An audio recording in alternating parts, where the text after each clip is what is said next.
Olá, eu sou a Kemi Soy. Olá, eu sou Marcelo Novaes. Em um país com dimensões continentais, um povo miscigenado, diverso, ávido por criatividade e adeptos à evolução digital, qual seria a cara da joalheria no Brasil? Se por um lado herdamos o fascínio pelo ornamento dos povos ancestrais que já habitavam nossas florestas, como colonizados, recebemos dos europeus a influência da réplica do exterior. Depois de um século XX, onde conglomerados do luxo perpetuaram o comportamento da joia como símbolo de status, raridade e distinção social, a partir dos anos 90, assistimos à construção de uma joalheria com traços de identidade nacional. Testemunhamos maior liberdade na utilização de materiais e conceitos, refletindo referências locais. No mundo globalizado, influenciado pelo acesso à comunicação online, o público detém mais informação e é exigente por escolhas individuais e personalizadas. No século XXI, se por um lado temos consumidores interessados na origem e na identidade de tudo que consome, por outro, percebemos o movimento dos joalheiros brasileiros expandirem a potência da autenticidade criativa através da produção joalheira nacional. Hoje, o Brasil parece exercitar o olhar para si com o mesmo orgulho que uma nação é marcada pela diversidade, a miscigenação e a criação autoral. Se ainda somos considerados o pulmão do mundo, um dos países com as maiores reservas naturais, como será que questões éticas e sociais farão parte da realidade da produção e do consumo da produção joalheira? Será que o boom da joalheria autoral não é apenas uma tendência, mas sim o despertar da consciência coletiva sobre a identidade de um gigante adormecido com o talento para a composição, o trabalho sofisticado de cores, a vocação de reunir referências diversas para, enfim, apresentar o trabalho de obras jamais concebidas? No episódio de hoje, vamos abordar estes e outros temas. E para nos ajudar, vamos contar com a preciosa participação de uma convidada dedicada a questões da história, do mercado, do ofício da joalheria brasileira. Cláudia Daê é publicitária pela Fundação Armando Álvares Penteado, FAAP, e pós-graduada em Design Gráfico pela Faculdade de Belas Artes de São Paulo. Cláudia Daê é também fotógrafa formada pelo SENAC. Há mais de 25 anos atua no desenvolvimento de projetos de comunicação e marketing, pesquisando durante esse período temas de relevância ligados à publicidade, marcas, identidade, cultura, moda e marketing. Desde 2011, dedica-se à documentação da joalheria nacional, coordenando o projeto Joalheria no Brasil, pelo qual publicou o livro de mesmo título em 2017, em que é autora e organizadora. Palestrante da história da joalheria, é professora no IED, São Paulo, Instituto Europeu de Design, é mestranda em Design de Joias na FAO USP. Segundo o seu livro A Joalheria Brasileira, a joia é objeto de alto significado e, ainda que considerada artigo de luxo, está presente na maior parte da população. O matrimônio se faz com a troca de alianças e sua perpetuação é celebrada em bodas de prata e ouro. Joias de família são passadas de geração a geração e muito se sabe sobre essas peças. A joalheria é arte e ofício que se desenvolve de modo especialmente fascinante. Em um país rico em minérios, metais nobres e pedras naturais, as pessoas os transformam em pequenas e tão diferentes obras de arte. Essas pessoas são ourives e artesãos, lapidários, geólogos, técnicos e homens do garimpo. São precursores oriundos da imigração do século XIX e XX, que abriram caminhos, exploraram materiais, desenvolveram marcas, criaram e difundiram a joia no Brasil. Este projeto surgiu para contar a história dessas pessoas e suas joias. Um legado com pleno desenvolvimento nos últimos 50 anos. Período recente que delineou o que é a joia brasileira neste início do século XXI. Histórias envolventes, surpreendentes e curiosas que irão despertar o interesse das novas gerações, homenagear profissionais e artistas e, acima de tudo, resgatar a memória da cultura brasileira nesta sua brilhante faceta. Olá, Cláudia. Bem-vinda à Joia, Diálogos da Joalheria. Muito obrigado por aceitar o nosso convite. Muito obrigada, eu que agradeço o convite. Vocês estão de parabéns. Esse programa é realmente algo que que faz falta para a gente aqui no Brasil, na área de joalheria. E eu fico muito feliz de estar participando dele agora, logo no início, né? Muito obrigado, Cláudia, mais uma vez. E quando nós pesquisamos o seu trabalho, nós percebemos que você tem um projeto de pesquisa extenso, né, no tema da joalheria brasileira. Como nasceu esse encantamento? Esse encantamento nasceu pelo meu pai, que era joalheiro, né? E por incrível que pareça, eu não aprendi joalheria, né? Eu sou a mais nova da família, né? Sou a caçula, tinha uma diferença de idade, e eu não me interessei pela joalheria. Quer dizer, quando ele produzia, eu era muito criança, muito pequenininha, e mais tarde ele só comercializava e eu queria fazer publicidade, eu fui fazer publicidade e segui a minha vida, né? Mas um dia ele faleceu e deixou uma sala cheia de materiais, de ferramentas, de peças, de pedras lapidadas, brutas, pérolas de todas as cores. E eu vi que tinha a história da joalheria toda lá, e aquilo era tudo muito fascinante. A raiz, assim, apesar de eu não ser joalheira, a raiz é familiar, né? O encantamento vem pela essa lembrança da infância, né? Esse carinho, essa coisa que a gente sente da identidade, né? De reconhecer aquilo que os pais faziam. E depois que eu comecei a pesquisar pelo fascínio que é de fato, né? A joalheria ela tem um lado dela que é fascinante. Ela envolve todas as pessoas, né? E as pessoas que trabalham com ela, né? Mesmo não só os criadores, como pessoas da área administrativa, todas as pessoas que eu conheci, que eu entrevistei, que eu tive algum tipo de relacionamento, eu vi que eram apaixonados pela joia. E a joia é apaixonante mesmo. Interessante essa sua introdução, porque você fala, eu acho, e me lembra de um dos grandes fascínios da joalheria é a lembrança de pessoas, né, Cláudia? É a humanização que a joalheria inspira nas outras pessoas, né? Então, a joalheria, quando você fala que a joalheria tem ligação com a história de vida do seu pai, a gente já fica, né, assim, curioso sobre essa história, e então eu acho que você começou já falando exatamente mostrando um dos fascínios que a joalheria exerce sobre a gente. Muito, muito bacana. Cláudia, fiquei encantada. Eu já tinha escutado um pouco sobre a sua história uma vez numa palestra que você deu, num evento que eu estava presente, mas hoje você trouxe alguns elementos a mais, eu achei muito interessante. Agora, falando um pouquinho do seu livro, né? Em 2018, você publicou o livro Joalheria no Brasil, História, Mercado e Ofício. Gostaria de saber qual foi o propósito dessa sua obra. Foi registrar a história da nossa joalheria, né?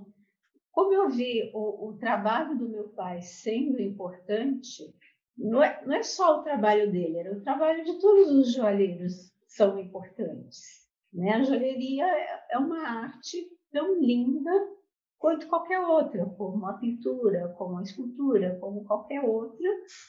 E o que estava acontecendo é que a gente não tinha material nenhum, não tinha publicação.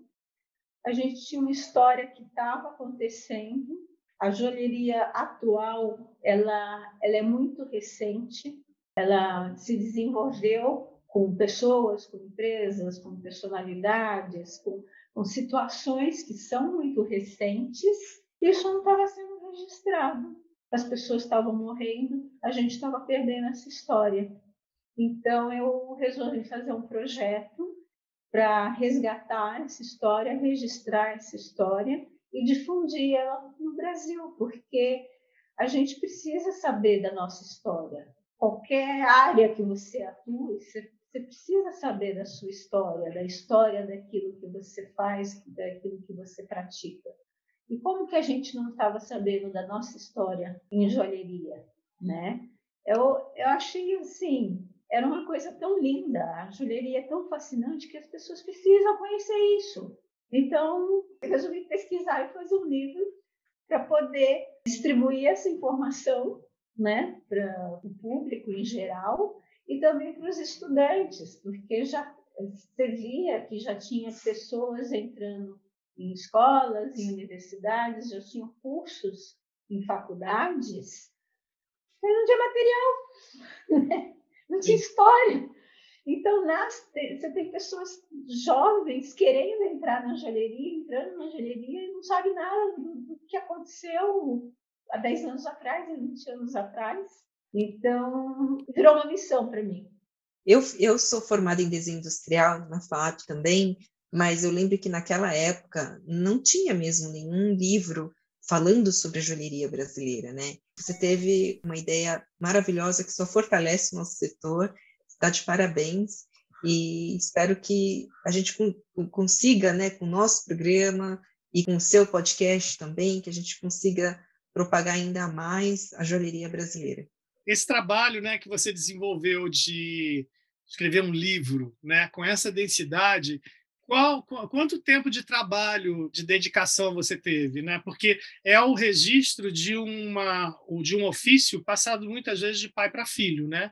Sim. Como que foi esse processo e como que ele se divide, né? Como é que você conseguiu dividir esse material? Foram 6 anos do início do projeto à publicação do livro. Eu fiz por um projeto cultural, com apoio da Secretaria de Cultura, tive patrocínio da Júlio Cubo e da Briner, porque era um projeto extenso, foram 6 anos. Então, precisava de fundos, né? Precisava de estrutura. Eu pesquisei com entrevistas, entrevistei cerca de 200 pessoas da área, empresários, artistas, especialistas, enfim. Trabalhei com revista do setor, né? Então, a biblioteca do IBGM tinha uma parede só de revistas, eu estudei as revistas todas daquela parede, trabalhei com mídia normal, com jornal, com outros periódicos, livros, parte de história, para poder concatenar com as histórias que os joalheiros contavam. E à medida que eu fui trabalhando, eu vi o seguinte, eu vislumbrei da seguinte forma: eu não era joalheira, eu não entendia nada de joalheria. Eu estava lá fazendo uma pesquisa, consultando as pessoas, pegando a história oral das pessoas. E aí, conforme eu ia conversando, o joalheiro falava, não, porque eu fazia um anel assim, com uma lapidação assado. E eu pretendia, eu sabia que aquele material era para o público leigo, né? Então eu teria que explicar uma série de coisas que, na verdade, nem eu tinha conhecimento, né? Então eu busquei parcerias, eu peguei especialistas das várias áreas, eu estruturei o livro da seguinte forma: a primeira parte é história, né? Que eu escrevi porque eu tive o contato direto com as pessoas e com essas informações, eu me envolvi e vi a ligação de uma coisa com a outra, aquilo tudo foi muito mágico, muito, muito maravilhoso mesmo, né? E aí eu tive a colaboração do Carlos Cornelo, que é especialista na parte de pedras brasileiras, e ele escreveu um capítulo só sobre pedras e metais. Fala do nosso material, das descobertas, dos garimpos, das lapidações, que tipos de lapidações existem, o que foi criado depois, enfim. Aí eu coloquei uma terceira parte, que é a parte técnica, onde eu peguei várias pessoas para falar sobre a bancada, sobre a ferramenta, como que é feita a joalheria, como que é feita uma joia, a tecnologia, o que avançou, o que mudou, o 3D, para que se tivesse um panorama do que é a joia. E, por fim, a Engrácia Costa, que é diretora de design da GESP, é doutora nesse assunto também, design de joias, escreveu a parte sobre design e arte da joia, né? Então eu fiz um traçado, assim, eu peguei a joia desde a história, passei pelo material, a técnica e o produto final, dentro de uma concepção que também é um pouco didático. Eu falei, né? Tem os alunos, os estudantes, né? Então eu fiz uma coisa, eu montei de uma forma que as pessoas pudessem consultar as informações conforme elas quisessem, né? Tem um índice no final do livro, você pode consultar sobre safira, então tudo que aparece sobre safira, sobre pérola, sobre determinada marca, determinada pessoa, você pode consultar separadamente. Se de repente a pessoa não se interessa pela pedra, ou não se interessa por uma coisa, ou não se interessa por outra. Mas para mim era essencial que ele fosse consistente, que ele tivesse todas as informações necessárias para que as pessoas pudessem compreender essa evolução nesse período recente, que é do século XX, né? Do início do século XX até os dias de hoje, né? Você também descreve essa história do Brasil colônia, depois as joias do século XVIII e XIX, e se detém mais no século XX, não é isso, Cláudia? Os séculos XVIII e XIX eu faço só uma introdução, porque para não começar do nada, né? Só para que se tenha conhecimento de algumas coisas básicas. Mas eu não aprofundo, eu começo a aprofundar realmente no século XX, e o grande teor começa aos meados do século XX, né? Nos anos 60. Então, você tem algumas marcas, né? Então, eu conto o nascimento e o desenvolvimento de muitas marcas famosas, né? Marcas centenárias. Então, teve marcas que começaram no comecinho do século, porque chegou um imigrante de tal lugar e começou. E aí a gente teve o desenvolvimento das cidades, né? O desenvolvimento econômico e as imigrações, né? Então teve períodos fortes de imigração no começo do século, depois na Primeira Guerra, na Segunda Guerra, e aí vieram muitas pessoas de fora, de locais diferentes, que eram ourives, que eram joalheiros, que eram lapidários, diamantários, enfim, e chegaram aqui e trouxeram seus ofícios, suas artes e começaram seus negócios. E essa é a raiz da nossa joalheria. Aquilo que a gente tem hoje começa a se desenvolver disso. É uma joalheria que é de pai para filho, né? Você não tinha escola, uma coisa familiar. Hoje a gente tem um outro universo, uma outra situação. As pessoas têm acesso, né? Tem um pouco mais de acesso à joalheria. Existem escolas que antes não existiam, né? E existe informação passando, existem grupos, quer dizer, o mundo mudou, né? Então a gente tem um desenvolvimento assim que é fenomenal, assim. É muito bacana, é muito bonito. Conversei com muita gente que tinha lágrimas nos olhos a contar suas histórias, a falar dos seus pais, seus avós, e de como começou, e contava histórias engraçadas, coisas inesperadas, cômicas, e também coisas relacionadas à nossa vida, ao nosso cotidiano, a história do Brasil, a história do mundo, né? Aí você tinha os anos 60, o homem indo à Lua, e aí eu me dei conta assim, que a joia tem a ver com um monte de coisas que faz parte da vida da gente, eu nunca me tinha concatenado isso. Coisas culturais acontecendo, aquele concurso da Elis Regina, o troféu era feito pelo joalheiro, feito tudo manualmente. Oi? Os festivais, né? Os festivais, sim, a história dos festivais. O filho do joalheiro que fez o troféu estava lá na coxia assistindo tudo, né?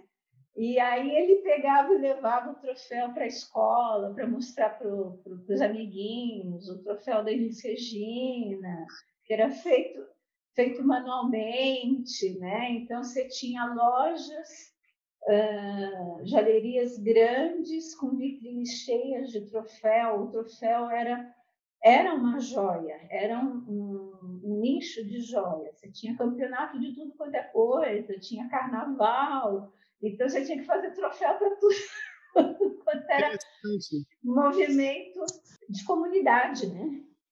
Então a joalheria se envolvia com as comunidades, né? Ela fazia doações, ela participava de acontecimentos. Então ela é bastante interessante, eu acho fascinante mesmo, como a joia, se pensar na joia, que é um produto aparentemente, né? Você pensa, uma coisa cara, uma coisa rara, né? Mas não é.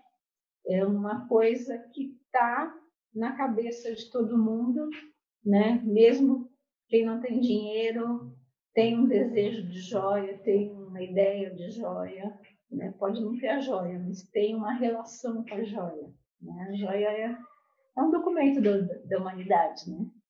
Ela registra a nossa história e ela anda conosco à medida que a gente vai mudando e se desenvolvendo. Ela está ali também, ela está, de alguma forma, participando. Isso é muito bacana. Mas acho que tudo isso que você compartilhou com a gente, então, fala sobre de onde veio a identidade, né, da nossa joalheria brasileira, né? E eu gostaria, então, depois de toda essa história, como você encara a retomada da joalheria autoral no Brasil? Eu gostaria de saber, na sua visão, como que se deu esse fenômeno? A joalheria autoral, eu acho que todo mundo você já explicou para todo mundo o que é uma joia autoral, né? É uma joia onde o foco está na expressão do autor, do artista, né? Então, o objetivo não é vender, não é uma joia industrial, não é uma joia comercial, mas é uma joia produzida pelo âmago do artista. E ela começou no Brasil nos anos 60. Já havia, né, alguns movimentos lá fora, mas no Brasil começou nos anos 60, principalmente com o Caio Mourão, que era um artista que pregou esse termo de joia do autor com outros artistas, e isso cresceu, de certa forma, né? Então, naquela época, você tinha um grupo seleto de joalheiros artistas produzindo uma joia de autor, uma joia que a pessoa senta na bancada e desenvolve alguma coisa muito íntima, muito especial e criativa. E aí a gente, assim, eu fiz esse estudo, trabalhei muito no mercado, em função, eu não quis ficar só na arte, né? Eu quis trabalhar o mercado porque era da onde aparecem as joias, onde aparece o consumo, onde as pessoas se relacionam. Elas se relacionam pela televisão, pela loja, pela internet, né? Então, como é que elas se relacionam com a joia? Então, eu quis trabalhar muito o mercado e a joia industrial, a joia comercial. Bom, aquilo que você chama de fenômeno, eu imagino que seja o que recentemente a joalheria autoral despontou, né? Então, antes a gente tinha um grupo de artistas, agora a gente tem um movimento de pessoas que se interessam pela joalheria, e não é qualquer joalheria, é a joalheria autoral, porque elas sentam na bancada e elas se apaixonam pelo fazer joia, principalmente com as escolas, o surgimento das escolas que veio nos anos 80 por esses artistas que começaram a ensinar as pessoas. Então foram nascendo escolas, formando outros artistas que criavam outras escolas. Isso antes a gente não tinha, era só de pai para filho, ou varrendo o chão da oficina, como eles falavam antigamente, né? O garoto ia lá com uns 14 anos, novinho, ia para uma oficina, ele literalmente varria a oficina, precisava varrer, depois peneirar, separar o ouro do lixo. Aí fazia algumas coisinhas básicas de office boy, passava um tempo, ou eles ensinavam alguma coisa, ele começava a fazer alguma coisa pequenininha, e virava aprendiz, e assim ele ia se desenvolvendo para se tornar um joalheiro, né? Então surgiram as escolas, isso abriu espaço para pessoas que não eram de famílias joalheiras conhecer a joalheria. E esse boom aconteceu, porque as pessoas foram conhecendo a joalheria e foram querendo continuar fazendo joalheria. Então, hoje a gente tem um número bem grande de, não sei dizer quanto, mas pelo convívio, pelo contato com os grupos, os eventos, a gente sabe, né, que tem muita gente trabalhando o seu próprio negócio. Deixa de ser uma atividade de lazer para ser um negócio próprio e se inspirar e trabalhar pelo seu desenvolvimento com uma joia. Né? Cláudia, me vem uma curiosidade. Você acredita com uma identidade de joalheria brasileira, principalmente quando você talvez fale, mesmo no setor comercial ou até na questão da joalheria autoral, isso te vem à cabeça? Ou é desafiador num país feito de tantas referências, com um tamanho gigantesco, com tantas diversidades? Como é que você vê esse ponto da identidade da joalheria brasileira? É dúbio para mim, sabia? Porque é desafiador. A gente tem isso, a gente tem uma multiplicidade de referências, de origens.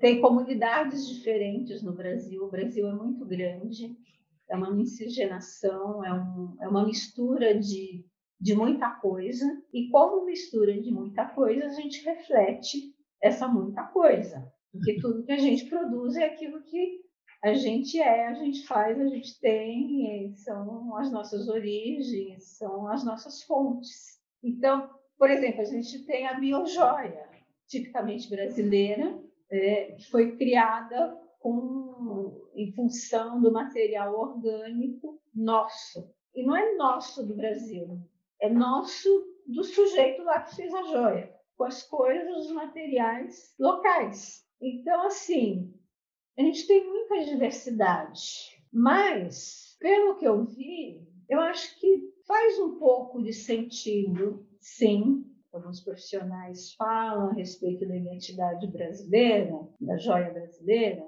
a questão da cor, do movimento, o volume. A criatividade de encontrar processos inovadores para se executar uma determinada... Sim, isso é muito... Não sei dizer lá fora como que é, né? Mas isso é muito típico aqui do Brasil, né? Essa criatividade.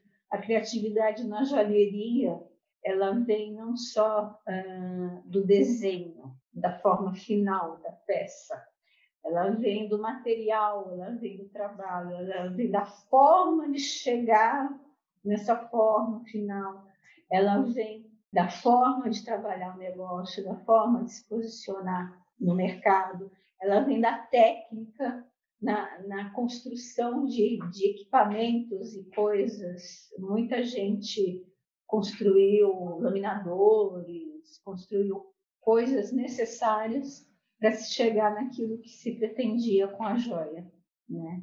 Então, essa criatividade ela é muito nacional, ela é muito nossa, assim, ela é muito visível. Uma pergunta relacionada à criatividade, né? Porque nós brasileiros somos conhecidos por sermos muito criativos.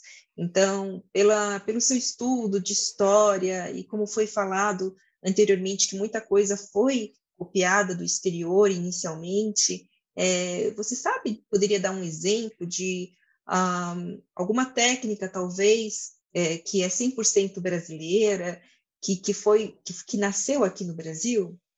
O que me vem à lembrança, né, Sim, na verdade, o joalheiro brasileiro ele é muito criativo, mas a gente tem que pensar que o brasileiro também ele veio de fora.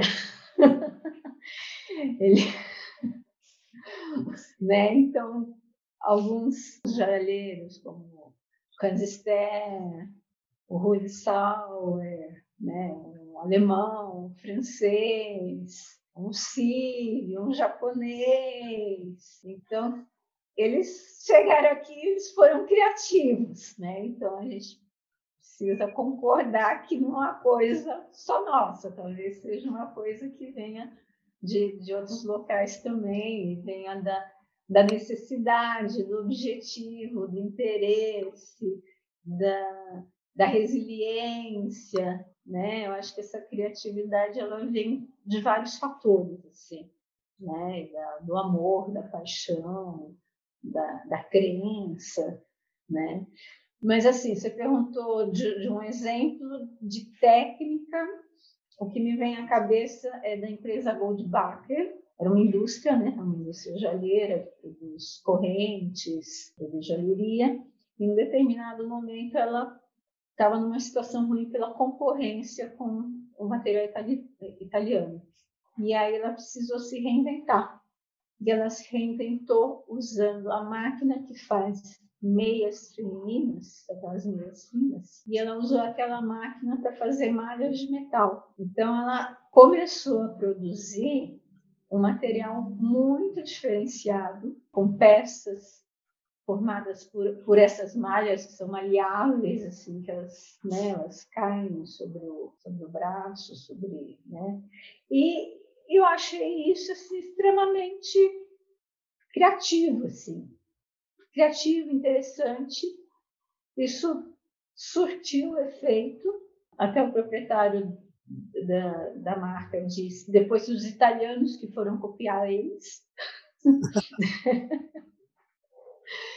E é o que eles trabalham até hoje. Isso aí é um material bastante bonito, bastante interessante. Eu tenho conhecimento, assim, eu não entendo muito de técnicas, né? Mas eu tenho conhecimento de muita gente que criou coisas como laminadores, processos para se chegar a um determinado fim na confecção de uma joia. Eu não sei descrever, mas eu tenho conhecimento de várias pessoas que descobriram, fizeram alguma coisa e continuam fazendo.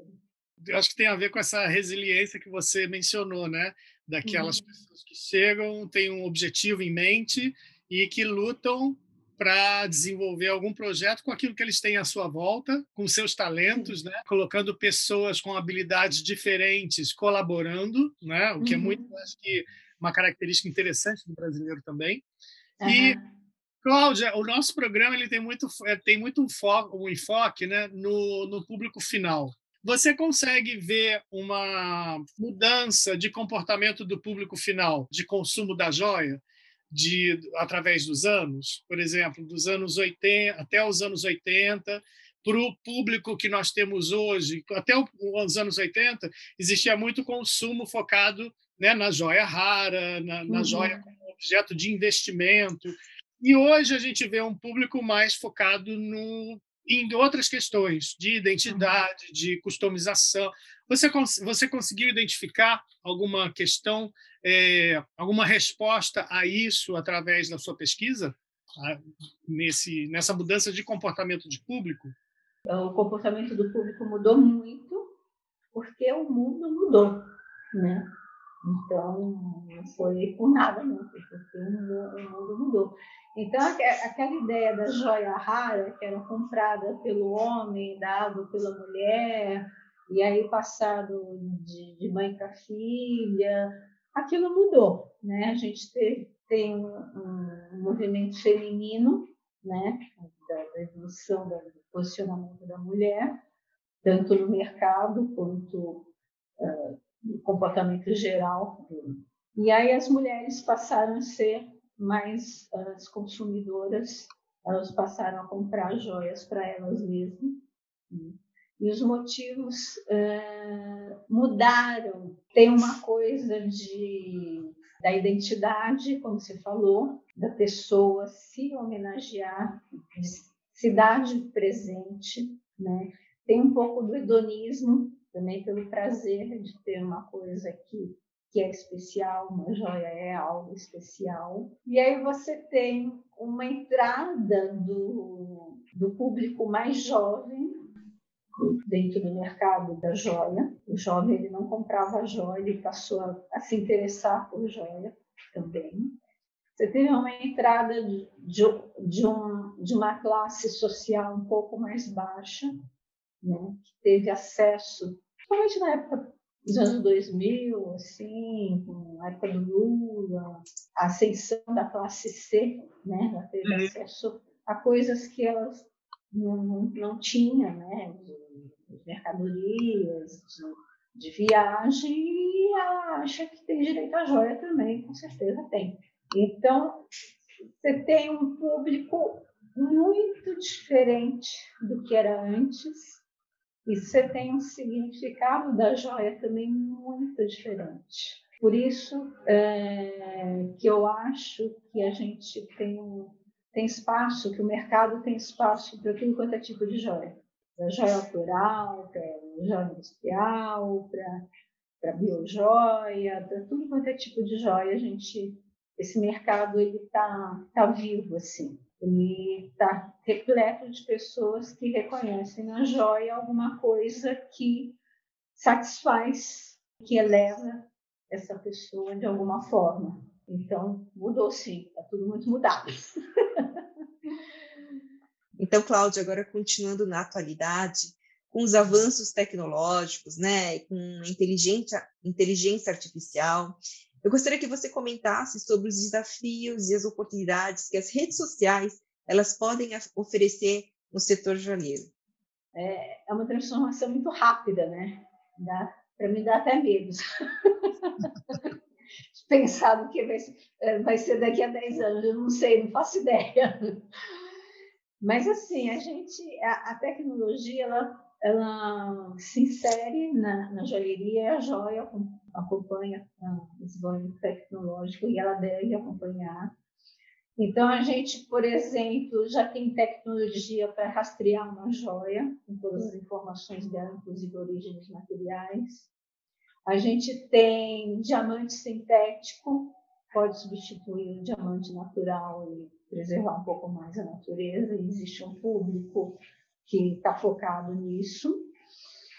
É possível também, existe produtos que são feitos tecnologicamente dentro do espectro da joia, um relógio com finalidades diferentes, enfim, eu particularmente acho que isso é um público um pouco mais restrito, né? E as redes sociais é uma coisa que veio para ficar, que mudou o comportamento, né? Tanto do vendedor quanto do comprador, mudou o comportamento das pessoas em geral, de como elas se comunicam. A gente aprendeu a usar isso, e a gente viciou a usar isso. E aí ela tem um poder de suporte tanto para o vendedor quanto para o consumidor. Então, uma publicação no Instagram, uma publicação no WhatsApp, ele atinge muitas pessoas. Isso repercute de uma forma muito rápida, né? Você pode construir e destruir produtos em instantes. Mas eu vejo assim, de uma forma muito positiva. Eu acho que é algo que assessora a gente, assessora quem está produzindo, assessora o dia a dia das pessoas. É só ferramenta. Então, essa parte comercial, uma outra forma de se relacionar, uma outra forma de comprar e vender, divulgar algum tipo de ação, né? Algum tipo de proposta, né? Então, as redes sociais elas facilitam muito nisso. Eu acho que também essa questão da comunicação do online, né? Ele traz uma certa ansiedade, mas ao mesmo tempo, quando ela, a ansiedade ela baixa um pouquinho, a gente consegue ver, né, no horizonte as coisas boas que ela pode nos trazer, a gente se acalma e a gente aprende a usar da melhor forma, como você falou, como sendo uma ferramenta, que inclusive pode ser usada até no processo criativo das joias híbridas, né? Daquela questão de você ter a joia que vem a partir de um desenho feito à mão, como era feito, depois você passa para o computador, na tecnologia do 3D, faz o molde, mas a joia final é acabada à mão por um profissional, né, que trabalha com esse, que dá o toque dele, né, final ali, né, de polimento, né, daquela flor de lótus que nasce muitas vezes de um processo que suja as mãos, que mexe com ácido, com fogo, né, e de repente produz aquela beleza, né? Eu acho que a tecnologia também contribui para esse fascínio, né? Sim. Então, né, eu acho que pode ser interessante. Ô, Cláudia, você está num projeto muito legal de comunicação, né, que é o podcast Ouro, Prata e Batom, com mais duas colegas. Eu fui entrevistado, tive a grande felicidade de estar com vocês nessa plataforma de comunicação para fomentar a joalheria, a arte e todas as boas vivências das manifestações criativas. E conta um pouquinho para a gente sobre como nasceu o projeto e qual é o propósito, né, dele, por favor. E foi muito boa a tua presença lá, viu, Marcelo? Foi bem bacana. Obrigado. Foi muito legal. Então, esse projeto é uma ideia da Adriana Juste. A Adriana Juste é idealizadora também do Joeri, que é um evento, um encontro de joalheiros artesanais que existe já há vários anos e é maravilhoso. É um encontro muito bacana. Está suspenso por hora por conta da pandemia, mas em breve deve retornar.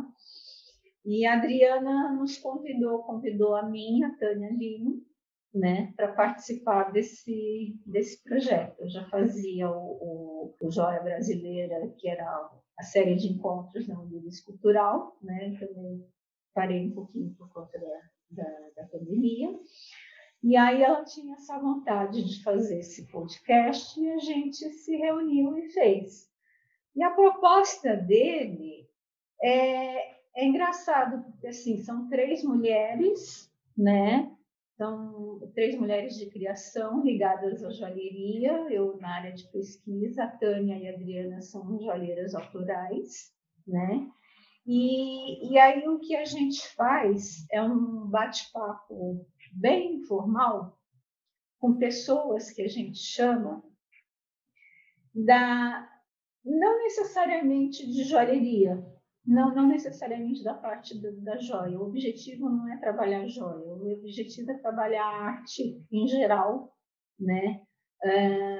Conhecimento, filosofia.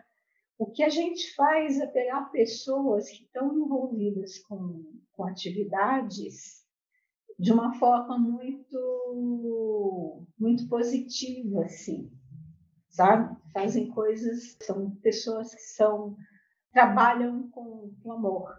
E aí essas pessoas, elas têm dicas para dar, elas têm histórias para contar, e aí a gente conversa, super bacana, é muito inspirador, né? Eu acho que o mote do programa é inspiração, é a gente poder soltar um pouco a cabeça, olhar para outros lados, ver coisas legais e se inspirar. Muito, muito bacana essa iniciativa de vocês também. É um podcast inédito, né? A gente nunca teve um podcast assim, dedicado à joalheria, às artes. Parabéns pelo projeto de vocês. E agora, para a gente finalizar agora, uma última pergunta. Com toda a sua experiência, bagagem de pesquisa, eu gostaria que você compartilhasse aqui com a gente qual que é o maior diferencial da joalheria brasileira em relação à joalheria do exterior. Eu acho que é uma joalheria que ela tem muita gana, sabe?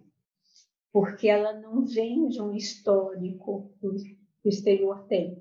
né? Ela vem desse desenvolvimento nosso, do jeito que foi com a gente. Ela, como eu falei, ela é muito recente.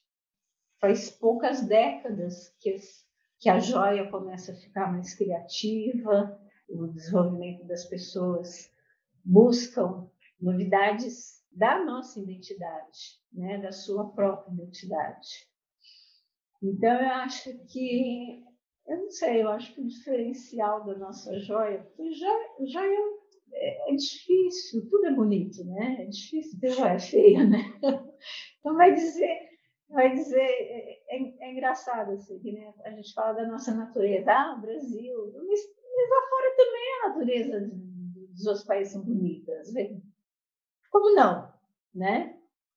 Mas eu acho que é uma joia que ela tem uma diversidade, ela tem determinadas influências, né, que são mais precisas aqui do Brasil, né? Tem um pouco de influência do Art Deco, Art Nouveau, da França, da Alemanha, enfim, tem, né? Mas tem também um pouco do nosso histórico brasileiro. Tem uma história de luta, como foi as joias baianas, de resistência dos escravos, das mulheres, né? Então, ela tem expressão, ela tem comunicação. Eu acho que ela é uma incógnita, assim.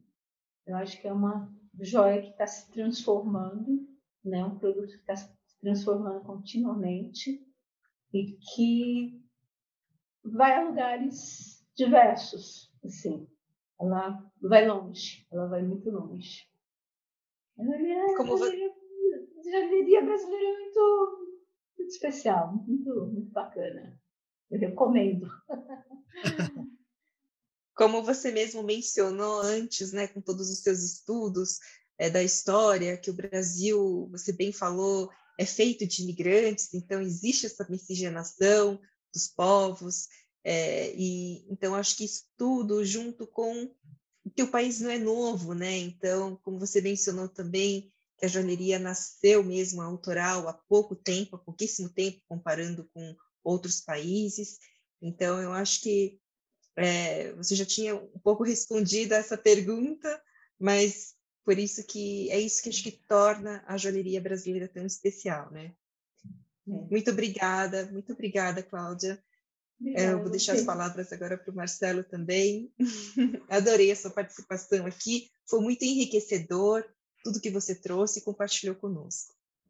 Obrigada, eu também gostei, adorei. Cláudia, muito obrigado mais uma vez. Eu acho que essa sua última fala foi muito amarrou aí o nosso pensamento de uma forma muito muito específica e também muito abrangente ao mesmo tempo, porque é um processo em construção e que nós aqui estamos tentando, né, através da comunicação, vocês também através do podcast, da sua obra, do livro, que mais uma vez merece todos os parabéns.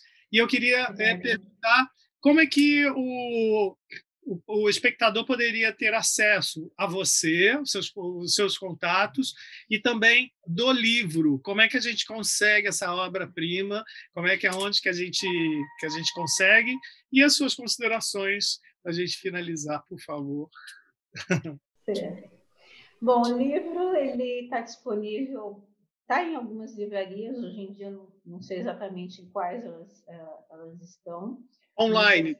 Mas é fácil de encontrar na internet. Se você coloca no Google livros joalheria no Brasil, aí aparece os sites que tem. Perfeito. Né? Aí é fácil achar. E aí eu tenho um Instagram que chama também Joalheria no Brasil, né? @joalheria no Brasil. Facebook também Joalheria no Brasil. E uma última mensagem para quem gosta das joias, para quem tem uma paixão pelas joias, o que você diria hoje? Eu acho que os apaixonados das joias eles têm que aproveitar, porque tem muita coisa boa por aí, né? Pesquisa, entra na internet, entra no Instagram, fuça o material. Quando tiver evento ao presencial, vai no evento presencial, porque são coisas muito lindas. Apreciem mesmo, apreciem, conheçam essas histórias. São histórias muito bacanas. A joia leva uma história muito fundamental para as nossas vidas. Cláudia, muito obrigado. Muito obrigado.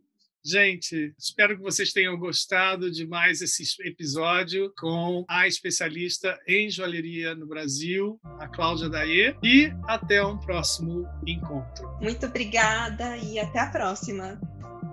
Muito obrigada.